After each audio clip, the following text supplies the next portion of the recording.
Tasya Atasya resmi dilaporkan mantan karyawan ke polisi usai dituding tak mau bayar gaji.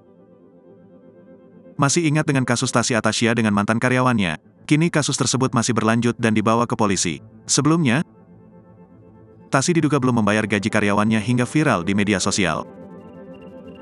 Kini 3 mantan karyawan Tasya pun melaporkan sang selebgram ke Polda Metro Jaya atas dugaan ancaman kekerasan. Rabu, tanggal 22 Juni tahun 2023, malam.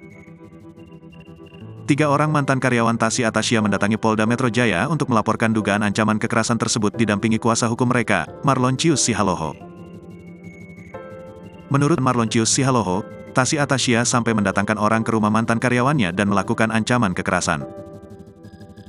Imbas dari ancaman kekerasan tersebut, mantan karyawan Tasya Atasya merasa ketenangannya terganggu hingga mengalami trauma.